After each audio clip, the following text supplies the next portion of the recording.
여러분 안녕하십니까? 이어서 광주 전남권 소식입니다. 제주항공 여객기 참사가 발생한 지 내일이면 꼭 1년이 됩니다. 유족들은 사고 여객기가 부딪힌 콘크리트 둔덕까지 행진하며 진상규명과 책임자 처벌을 다시금 요구했습니다. 윤소영 기자입니다. 콘크리트 담장으로 둘러싸인 골목을 걷고 또 걷습니다. 179명의 소중한 가족을 떠나보낸 유족들의 추모 행렬입니다. 공항에서 시작된 행진의 끝은 사고 여객기가 부딪힌 콘크리트 둔덕 앞이었습니다. 가족들은 자녀와 부모, 이웃을 앗아간 둔덕의 잔해를 한참 동안 바라봤습니다. 그립다는 말만으로는 부족합니다. 너무너무 건강하고 열심히 살았던 사람들이 한마디 인사도 없이 그렇게 가버렸는데 아무것도 저희들은 필요 없어요. 진실만 밝혀지는 거. 참사 이후 1년이 지났지만 유족들은 같은 질문을 되풀이할 수밖에 없습니다.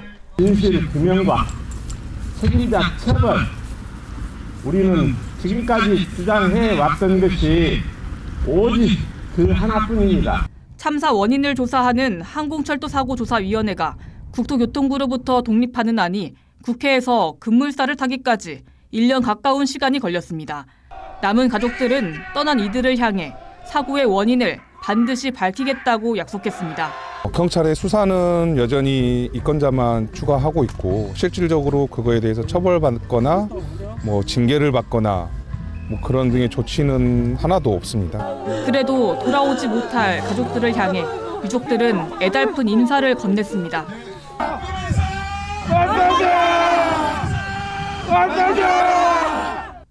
MBC 뉴스 윤소영입니다.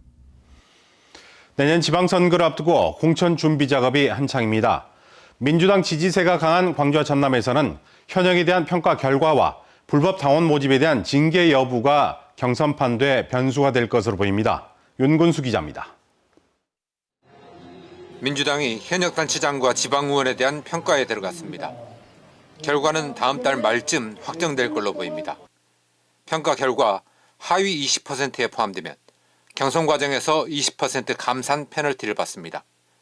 경선이 치열한 광주 전남에서는 출마 포기를 고민해야 할 정도로 큰 점수입니다. 상대 후보나 당원들에게 알려지는 경우가 많기 때문에 파급 효과들이 발생해서 경선에서 경선 동력을 잃어버리는 경우들이 많이 있습니다. 산술적으로 광주에서는 5개 구청장 가운데 1명, 전남에서는 시장 구수 서너 명이 해당할 수 있습니다.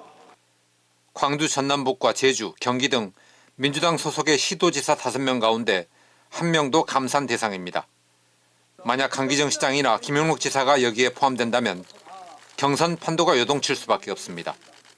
또 다른 변수는 불법 당원 모집과 관련한 징계 여부입니다. 구복규 화순군수는 당원권 정지 2년의 징계를 받아 민주당 후보로 사실상 출마가 어려워졌고, 강진원, 강진군수도 중앙당의 조사를 받고 있습니다. 광주의 현직 구청장과 시의원 4명도 조사 대상에 포함된 것으로 알려지면서 당사자는 물론 경쟁자들이 촉각을 곤두세우고 있습니다. 이런 가운데 민주당은 예비후보 자격심사 절차에 착수했습니다. 광역단체장 후보부터 단계적으로 진행될 자격심사에서 부적격 대상으로 판정되면 민주당 후보로는 출마가 불가능합니다.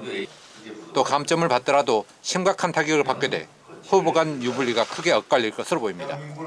MBC 뉴스 윤근수입니다. 국립순천대학교와 목포대 통합안이 학생투표 문턱을 넘지 못하면서 지역사회가 요동치고 있습니다. 국립순천대 측은 신중한 입장을 보이는 가운데 짧은 기간 얼마나 진정성 있는 대학과 학생 사이 소통이 이루어질지가 과제입니다. 유민호 기자입니다. 학생 반대에 부딪힌 국립순천대와 목포대 통합. 찬반 투표에 참여한 국립순천대 학생 60%가 반대의 표를 던졌습니다.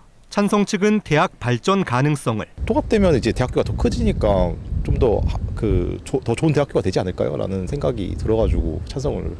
반대 측은 통합에 대한 학교의 설명과 소통 과정이 부족했음을 이유로 들고 있습니다. 여기에 투표 전 정치권이 제안한 국립 김대중대학교 통합 교명이 부정적인 반응으로 작용했다는 분석입니다. 당장 내년에 통합을 한다고 이야기를 들었는데 올해 학생들한테 사전에 고지된 것도 없고 되게 빠르게 진행되다 보니까 학생들은 이제 정보를 알고 싶어 했는데 국립순천대 측은 학생 의견을 무겁게 받아들인다며 일각에서 제기한 1월 찬반 재투표 등 앞으로 일정은 정해진 게 없다는 입장입니다. 우선 학생 반대 여론이 왜 컸는지 자체 분석에 들어갔으며 이르면 다음 주 교육부와 통합 마감 시한 등 행정 절차에 관한 논의와 점검에 들어갈 예정입니다. 남은 시간은 길지 않습니다. 두 대학 통합을 심사하는 교육부의 국립대 통폐학심사위원회 결정 기한은 다음 달 중순까지입니다. 2027학년도 의대 정원 규모를 결정하는 의사인력 수급추계위원회의 발표도 임박했습니다. 지역에서는 대학 구성원 의사를 충분히 존중한다면서도 차분한 재논의 과정이 필요하다는 목소리입니다. 의료권의 문제와 전라남도의 어떤 미래에 관한 문제이기 때문에 다시 한번 순천대학 구성원들이 진중한 재논의가 필요하다고 생각을 합니다. 앞으로 3주 남짓한 기간, 대학과 학생 사이 진정성 있는 소통의 장이 마련될 수 있을지 과제로 남았습니다. MBC 뉴스 유민호입니다. 5월 어머니집 초대관장을 지낸 안성래 여사가 87세를 일기로 별세했습니다. 안성래 여사는 5.18 당시 기독병원 간호사로 근무하며 다친 시민들을 치료하고 이후 남편인 고 명록훈 교수와 함께 민주화운동에 헌신해왔습니다. 또 광주시 의회 의원과 5월 어머니집 관장을 지내며 5.18 진상규명과 정신계승에도 앞장섰습니다.